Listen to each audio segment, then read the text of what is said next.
we learned about how we learn. We studied some of the different learning theories that are out there and what that means for learners in the classroom. Now let's talk specifically about learning mathematics and what do we need to learn for mathematics. So you may have heard in your reading class or your reading instruction something called Scarborough's rope. It talks about how we learn different things for reading and they all kind of twist together and make a good reader. We have something similar in mathematics called the strands of mathematical proficiency. In the strands of mathematical proficiency, there are 5 strands that fit together. The first one that we think of is this procedural fluency. That is where we're able to do all of those procedures, all of those algorithms with speed and accuracy. If I give you a multiplication problem or a division problem or a subtraction problem, you know the procedure, you're able to do it accurately and with appropriate speed. Beyond that, though, we have conceptual understanding. That's understanding exactly what it means. If I'm telling you that I'm multiplying, you understand the concept of multiplication, and then that's repeated addition, or I'm making different sets and combining them together. Strategic competence, it's the ability to take that real world situation and know how to solve that problem, to take those word problems and get the information out of them that you need to be able to solve the problem, to be able to know what procedures to use. Adaptive reasoning is the capacity for logical thought, reflection, explanation, and justification. So we're taking those things and we're adapting those procedures into other realms. And productive disposition is just being good with mathematics, being able to see things as mathematical, being able to pick up on things. So they all kind of fit together to make someone who is mathematically proficient. So we've been talking a lot about algorithms, and I thought, well, let's take a moment and really understand what an algorithm is. So this is from dictionary.com. And this is the definition for an algorithm for mathematics and for computers. And I thought it was interesting that I put the two together because what we use as an algorithm, we showed in the first video that a computer can take that algorithm and do it much faster than our human brain can. But the definition for mathematics, it's a set of rules for solving a problem in a finite number of steps. So we know what those steps are for carrying the one. We know what those steps are for lattice multiplication. Those are just different sets of rules that we can use to solve a problem. That's the procedural fluency piece. When you get good with those algorithms, you can be procedurally fluent. You know how to do those things. But oftentimes students learn those things in isolation and they don't have the greater meaning to be able to be at the store and know that it's an addition problem when I'm figuring out how much money I'm going to spend, or knowing that it's a subtraction problem when I'm figuring out how much change I'm going to get.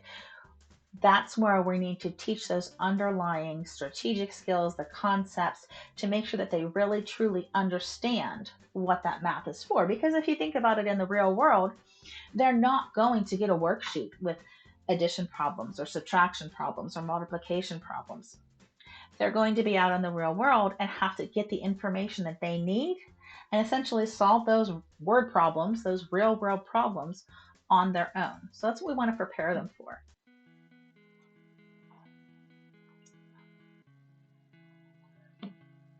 So procedures and rules definitely have a place. When we think of just division of fractions, there's the little saying, ours is not to reason why, just invert and multiply. So we're not supposed to question why, but when I divide a fraction, all I have to do is flip it over and multiply. Here's the complicated reasoning. So if I divide 2/3 by 1/2, I literally put 2/3 on top of a fraction. And I want to turn the bottom of the fraction into a 1 so that it's a number that it's reasonable for me to deal with. So to turn this bottom of a fraction into 1, I have to multiply that by the reciprocal. It becomes 2 over 2, which is 1. This all transfers to the top of the equation. 2/3 times 2 plus 1 over 1. So this is kind of what we call a mathematical proof. These are all the steps that you need to go through to get this invert and multiply. So rules absolutely have a place. Procedures absolutely have a place. That's the ultimate goal we want to get students to.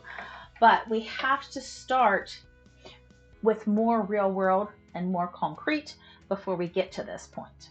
And I'll show you what I mean here in just a moment. So we have an instructional sequence called concrete, representational, and abstract. In more kid-friendly terms, build, draw, name. So the rationale for this method of instruction these are from the What Works Clearinghouse, or the International Institute for Education Sciences. And when we're talking about specifically math interventions, students should work with visual representations of mathematical ideas. So that visual representation being very important. Secondly, the intervention should be explicit, systematic, providing models of proficient problem solving, verbalization of thought processes, guided practice, corrective feedback, and frequent cumulative review. So those are the things that you should be seeing in your mathematics classes. And research-based studies show that students who start with those concrete materials, it's just better for them. They're better with the math. They're more motivated, and as a result, they're more on task, and then they can generalize those skills to real life situations. I'm going to talk briefly about the stages of learning. So we talk about the inactive stage. That's action based. That would be like moving things around with base 10 blocks, combining things together.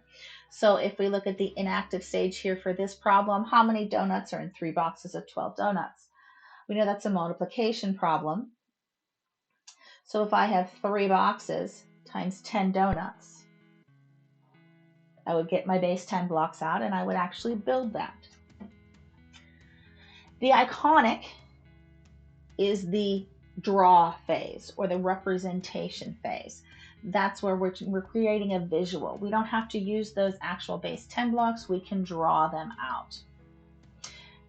And then we have the symbolic. That's where we go to our language of numbers, and where we put it in the abstract. 12 times 3, we write it in just numbers. That's where our standard algorithm comes in. We also have the learning hierarchy. We have 4 stages in the learning hierarchy, where we have acquisition, where we're just learning the skill. We're just trying to wrap our brains around what was trying to be taught.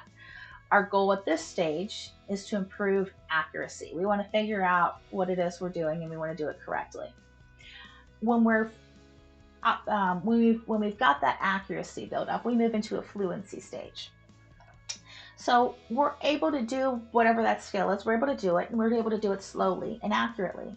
So we do it over and over again to increase our fluency, increase the speed that we're able to do those problems correctly. Once we're accurate and fluent, we move on to generalization. And the goal is to use the skill in the widest range of settings and situations. So if we were learning addition, we're going to learn how to add all kinds of different things. And we're going to learn all kinds of different ways addition can be used. Once we've been able to generalize that, we move into the adaptation stage, where your skill is used in many situations, and it's not and the skills goal is to identify elements that are previously learned and adapt to new skills and demands. So we're taking that knowledge and we're adapting it to new problems that we see. And that moves us into the CRA learning progression and the way we teach math. We look at that acquisition stage with concrete materials. We use base 10 blocks, we use popsicle sticks, we use all kinds of different concrete materials. We're learning the language in this stage, and we're learning the concepts in this stage. The representational, we might not need those concrete items anymore. but we still need some sort of a visual, a pictorial that we're able to draw. And we need increased opportunities to respond in this stage so that we can practice, practice, practice to get better. Then we move into the abstract stage, or the naming it stage. This is the big boy or the big girl stage, where we're not drawing the pictures anymore, we're just doing the numbers. We should be fluent when we're in this stage. We can generalize this skill to other areas. And again, this is where we learn that algorithm, we learn those shortcuts so that we don't have to go through that whole process of dividing fractions. We don't want to go through that every time we divide a fraction. We want to go through that a couple times so that we understand why we do that. But then once we understand the why, then we can just move on and use the rule, the shortcut, the algorithm. There's all kinds of different manipulatives that you might see in the concrete, things like 10 frames, you might have clocks, you might have a number line.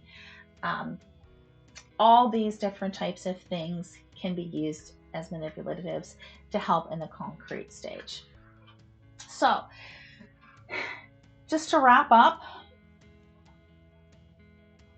we have talked about the algorithms versus strands of math. So we know that even though the algorithms that we may use today may look a little differently than what you may have learned in your math class, they still work just as efficiently as the traditional as a traditional algorithm. We've learned that the algorithms are just one part of how we learn math. We learned about the learning theories and stages and hierarchy. There's the 5 different ones that we talked about. The different stages of learning and the hierarchy of learning, and how students move through that progression. And finally, is it okay to carry the one? Yes. It's okay to use whatever algorithm works best for you. If a traditional algorithm works best, great. But what is important is to know that you're really not carrying a 1. You're carrying one group of 10 or one group of 100, and to know why you're carrying that 1. And that's what the important piece is. And that's why we teach math this way, so kids can be problem solvers and kids can move on to other math-based things in STEM if they so choose.